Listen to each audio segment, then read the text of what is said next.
This is the second of the magic videos, and every time I do one of these magic videos, what I'm trying to do is show you kind of how a mechanism works without getting into all the details of how a mechanism works. And some students get frustrated by that. Hey, did we ever actually get to know what the magic really is? And the answer is that's not really the point, and that's not why I'm doing this. Other students have a separate question, which is, will this be on the test? Do I really need to know this? And the answer is, no, it won't be on the test, and again, that's not why I'm doing this. What I'm trying to do for you is illustrate a couple of principles that I think matter across the course more broadly. Like, for example, the fact that Borane reacts as though it's extremely electron deficient, but as soon as you add another reagent to it, such that it now has 4 things bound, then it reacts like it has too many electrons. And so, Borane itself is electron deficient, but borohydride has too many electrons. And that dichotomy matters for the way that boron reacts. And so, this is going to be a really important thought. It both wants electrons, and once it has them, it doesn't want them. Another piece that's going to show up a bit later in the course that matters a lot is that when you have a halogen-halogen bond or an oxygen-oxygen bond or basically anything electronegative bound to something else that's electronegative, that's a really weak bond, relatively speaking, and what it wants to do is break that bond and make new bonds with other things because all of those other bonds are going to be stronger. An oxygen would much rather be bound to a carbon or a boron or a hydrogen or basically anything other than another oxygen, and that's because it doesn't like to share its electrons very much. So an oxygen-oxygen bond is super weak, and it will preferentially break to make other things. Anything else,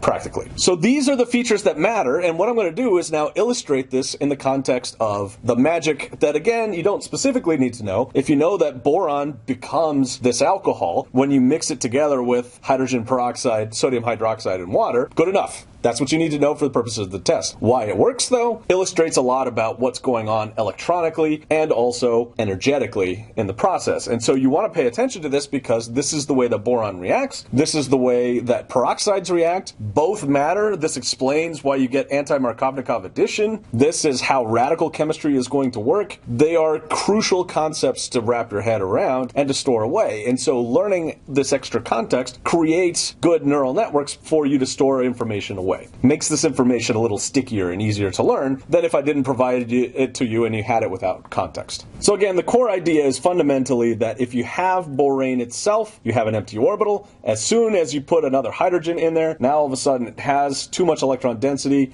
so it really will want to toggle back and forth between those two thoughts. And if one of the things doing the toggling is peroxide, then maybe we could take advantage of both thoughts simultaneously. All right, so the setup is we have some borane species that we've generated in the course of a normal borane reaction adding to a double bond. So we now have 3 groups that essentially look like this on there, but I'm abbreviating it thusly. The workup for the magic involves adding hydrogen peroxide, which has a Lewis structure that looks like this. This reaction is run in water, but the water doesn't really participate because the other thing we have a lot of is sodium hydroxide, which means that this water is extremely basic, which means that it's going to be okay for us to use hydroxide ions as leaving groups because we have a lot of this. Again, this is just a very basic reaction. Okay, so the key thing to recognize first is that if you've got a borane like this, what's going to happen is a nucleophile is going to add, and if you walk through and figure out which is more nucleophilic, the hydroxide or the peroxide, the answer is, well, the hydroxide because it has a minus charge.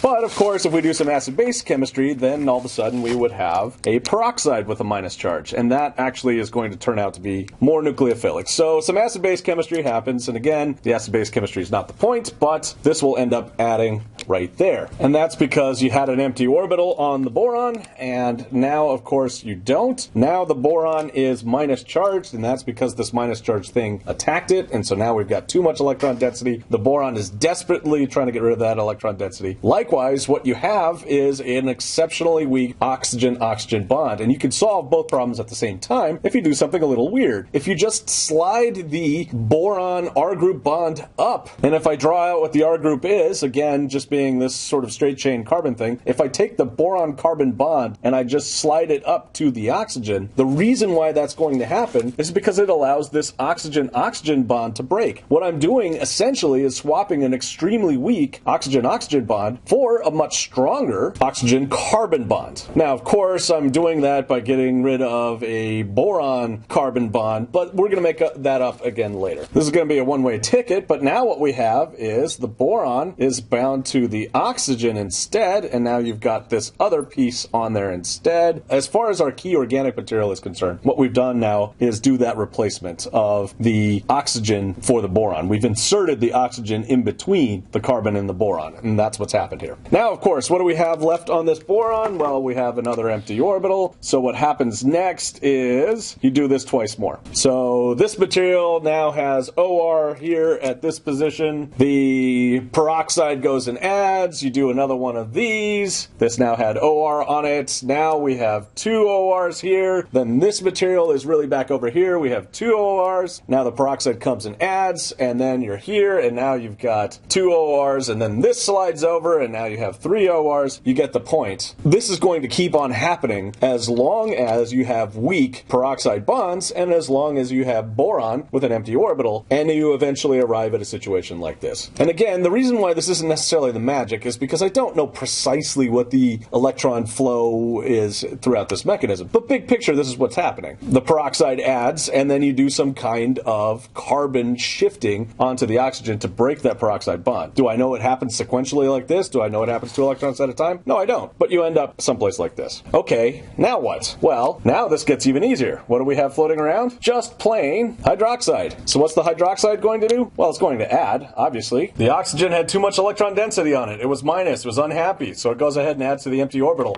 which wants the electron density. So that's great. Now you have this material. Guess what? Now the boron's unhappy. So something needs to leave. What's going to leave? Well, all of these things leaving are going to be fundamentally the same, about the same as a hydroxide leaving. So you could have the hydroxide leave and go back the way you came, but why would that matter? Arbitrarily? What if this leads instead? Okay, now where are you? Well, this is now an OH instead of an OR, so another hydroxide adds, etc., etc. Eventually, what you end up doing is swapping out every single one of those ORs for OH. And this will now exist as some superposition between boron with 3 OHs on it and boron with 4 OHs on it in some kind of equilibrium step. But the thing that matters for our purposes synthetically is that now we have a whole pile of this material floating around. And again, what happened was that initially we had peroxide add, then we broke the peroxide bond, and eventually we swapped these all out for this, and now we just basically displace them off the boron, and what you're left with is this. And that's not the final material you're going to isolate in this reaction, but now it's just a simple acid-base step. You just go ahead and adjust the pH by adding in some acidic compound as part of the workup. Take your pH from extremely basic to neutral or even acidic,